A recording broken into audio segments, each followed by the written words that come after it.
Class 12th, Subject Physics, 12th Chapter, Electromagnetic Induction. From the chapter, let us see what is coefficient of coupling between two coils denoted by K. So what is that coefficient of coupling between the two coils?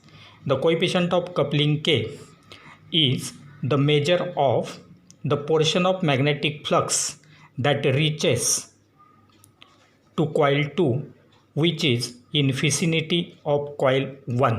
That is, when two coils, coil 1 and coil 2, are kept close to each other, at that time how much part of the magnetic flux, how much portion of the magnetic flux will be received by coil 2 from the coil 1 will give rise to the coefficient of coupling K. The greater is the coefficient of coupling, the greater will be the mutual inductance M of that coil.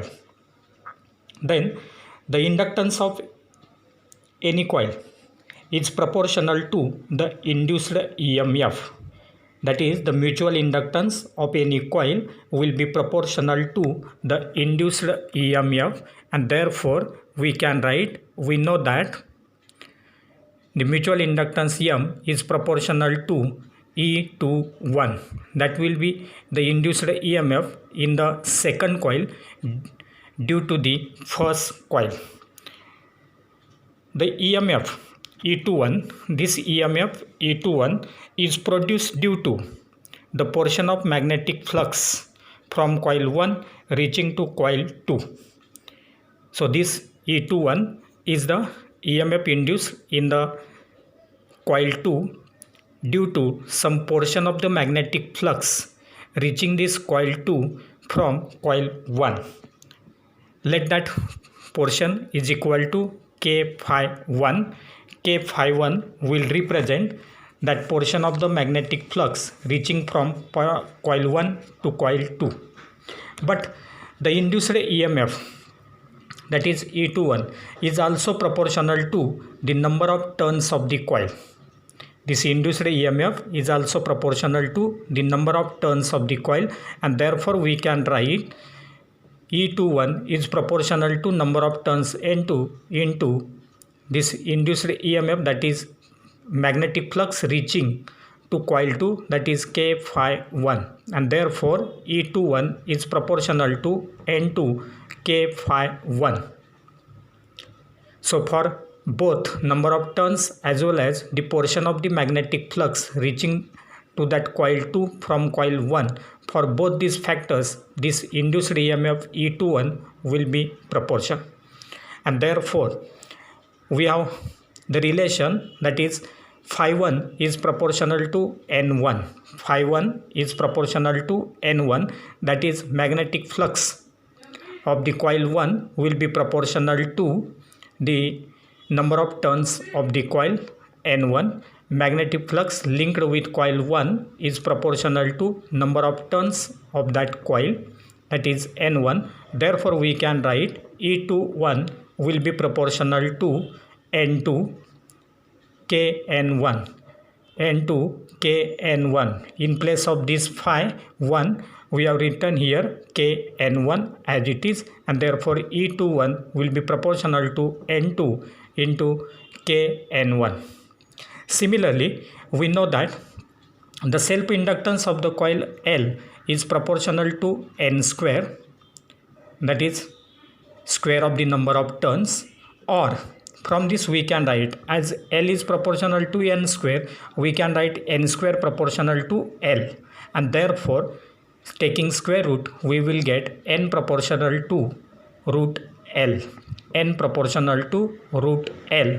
If N1 and N2 are the turns of the two coils, then combining this we can write N1 N2 will be equal to square root of L1 into square root of L2. This is L1 is related with N1, L2 is related with N2, and therefore N1 N2 will be equal to root of L1 into root of L2. It will be written as root of L1 L2, root of L1 L2. Now putting the value of E21 is equal to M. Putting the value of E21 as M, we will get M will be equal to K square root of L1 L2. K square root of L1 L2. If from this relation, if you consider this K, it is nothing but the coefficient of coupling, and it is always less than unity, that is 1.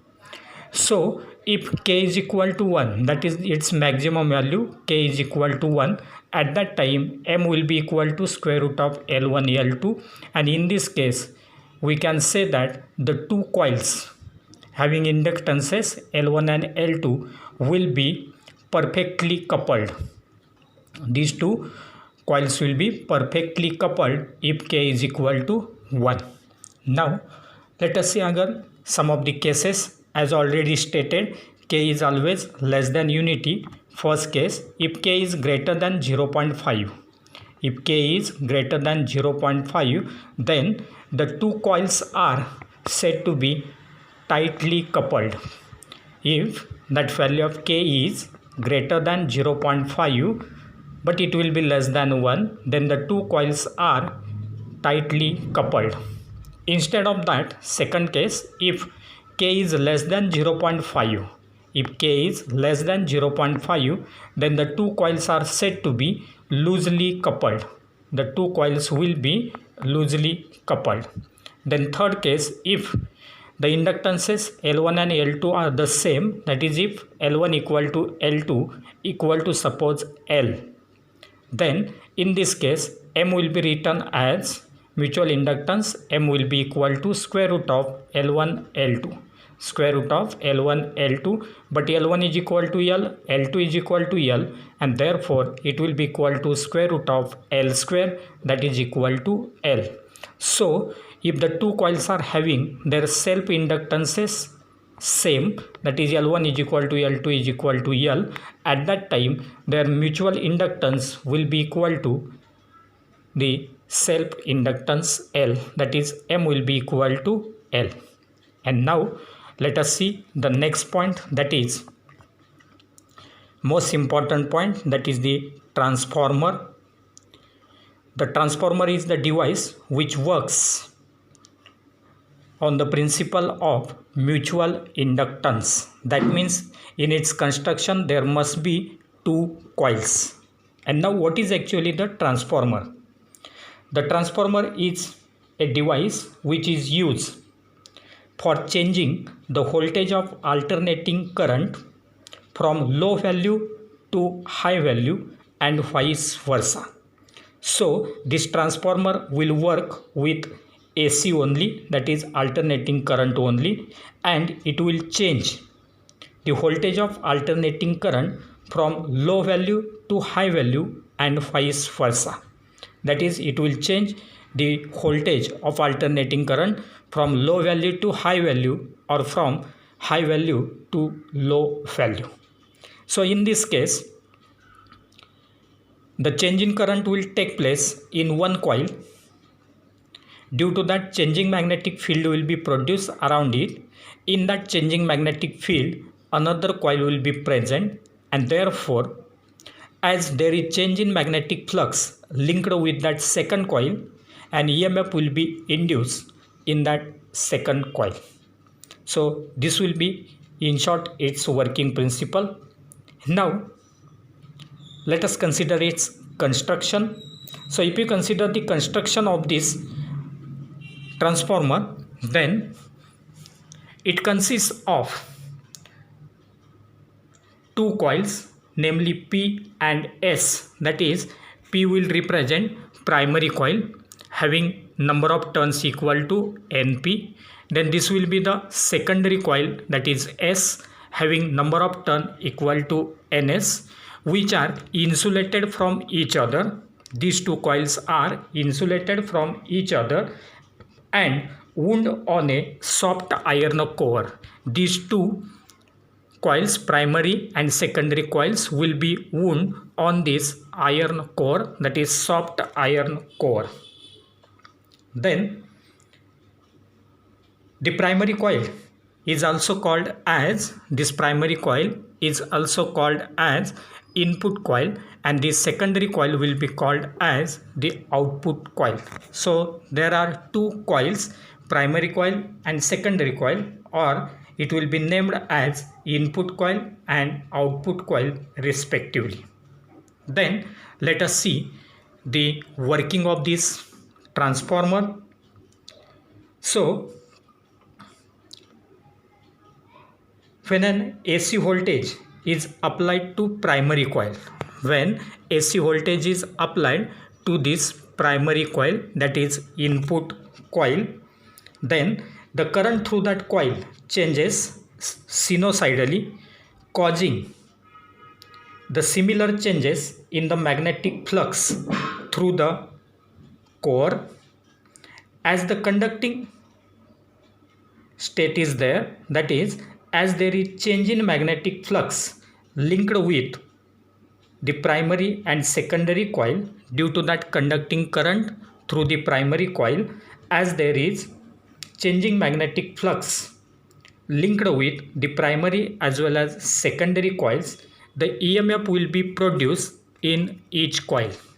So when there is change in current in the primary, at that time the changing magnetic field will be produced around it, and therefore the EMF will be produced in each of these two coils, that is primary coil as well as secondary coil.